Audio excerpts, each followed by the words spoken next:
All right, let's talk about economics.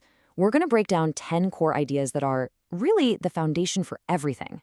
Think of this as getting a new toolkit, a new pair of glasses that's going to completely change how you see the world, from your daily coffee run to the biggest news headlines. Ready? Let's jump in. You know that feeling, right? You want the brand new phone, but you're also trying to save up for a trip. You want to go out with your friends, but you know you need to be sharp for work tomorrow. That feeling isn't some kind of personal failure. It's actually the starting point for all of economics. And that fundamental problem has a name: scarcity. It's a simple but powerful idea. We live in a world with limited stuff: time, money, resources. But our wants? Oh, they're pretty much unlimited. And economics, at its very heart, is just the study of how we deal with that. It's the science of choice.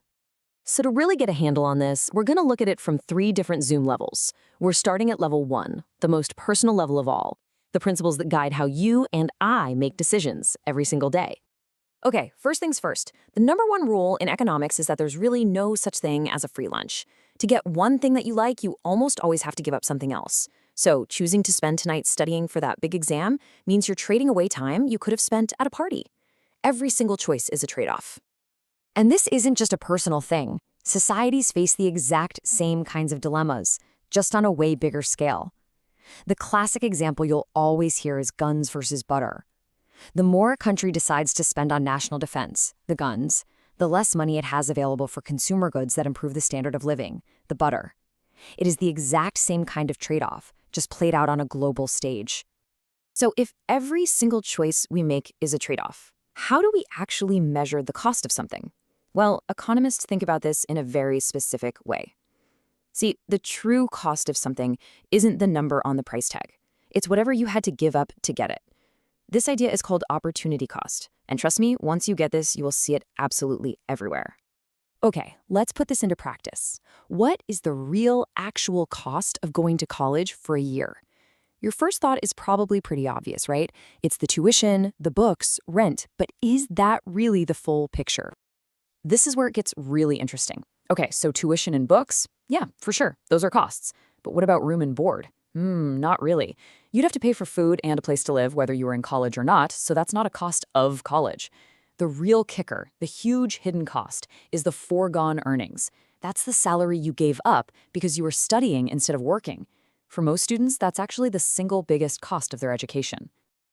All right, principle number 3. Real-life decisions are rarely these huge black and white choices, are they?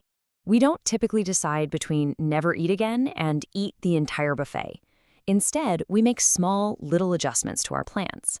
Economists call this thinking at the margin. You're not deciding whether to study, you're deciding whether to study for one more hour. Let's make this crystal clear. Say you're selling your old Chevy Impala, but oh no, the transmission dies.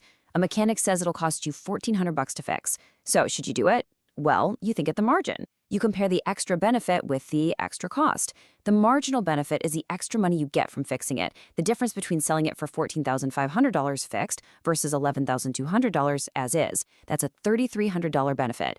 The marginal cost is the repair bill, $1,400. Since the benefit is way bigger than the cost, the decision's a no-brainer. You fix the car. And all of this leads us perfectly into our fourth principle. Because we're constantly weighing these marginal costs and benefits, it just makes sense that our behavior changes when those costs or benefits change. That little nudge is called an incentive. If the price of gas skyrockets, you have a new incentive to maybe drive a little less or start carpooling. Incentives are the invisible forces that shape almost all of our choices. Okay, let's zoom out now. We've just covered how individuals think and make decisions. Now for level 2. The principles that explain what happens when all of our choices start bumping into each other and how we interact in the economy. Just think about your own life for a second. You probably don't grow your own food, or make your own clothes, or build your own house, right? You trade with other people. And this is a huge deal. Trade allows each of us and entire countries to specialize in what we do best. The result? We all get to enjoy a way bigger variety of goods and services, usually at a much lower cost. Trade isn't a game with a winner and a loser. It's a way to make the whole pie bigger for everyone. So if we're all trading with each other, how in the world do we coordinate the actions of billions of people? Well, one of the most powerful answers ever found is the market economy. Instead of some central planner in an office telling everyone what to do, a market economy relies on the decisions of millions of different households and businesses. It might sound like total chaos, but it's proven to be incredibly good at creating prosperity. But that brings up a massive question, right? If nobody's in charge, why doesn't the whole thing just fall apart? Well, the brilliant economist Adam Smith had an answer for that. He said the secret is prices. Prices act as signals, part of an invisible hand. They contain all this information about how much something is worth to people and how much it costs to make, and they guide all of us, as if by magic, to outcomes that often end up being good for society as a whole. Now, I was careful to say markets are usually a good way. That usually is doing a lot of work. As powerful as that invisible hand is, it's not perfect. Sometimes markets, left all on their own, just don't produce the best results. And that is when a government might be able to step in and improve things.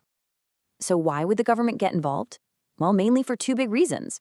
The first is to improve efficiency when a market fails, like in the case of pollution, where the price of a good doesn't reflect the environmental cost. The second reason is to promote equality, using tools like taxes and welfare to slice up the economic pie a bit differently.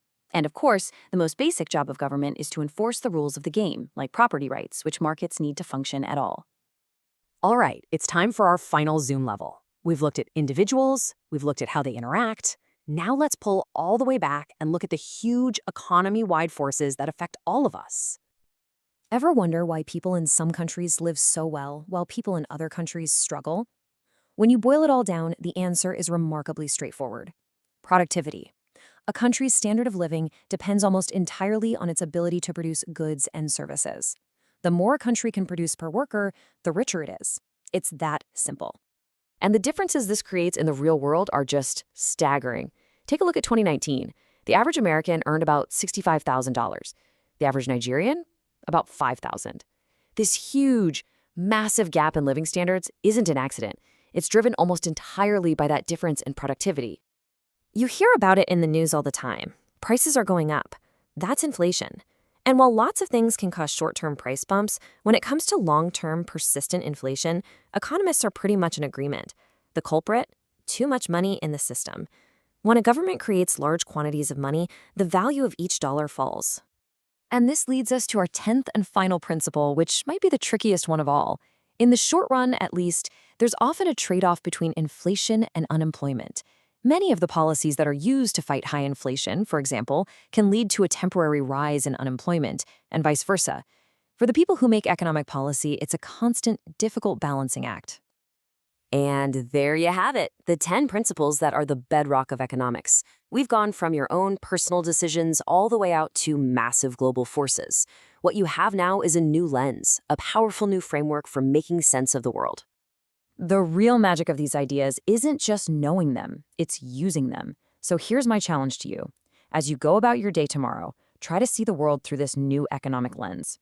What hidden trade-offs will you spot? What incentives are pulling at you? What are the opportunity costs of your choices? The world is one giant economic puzzle, and now you have the tools to start piecing it together.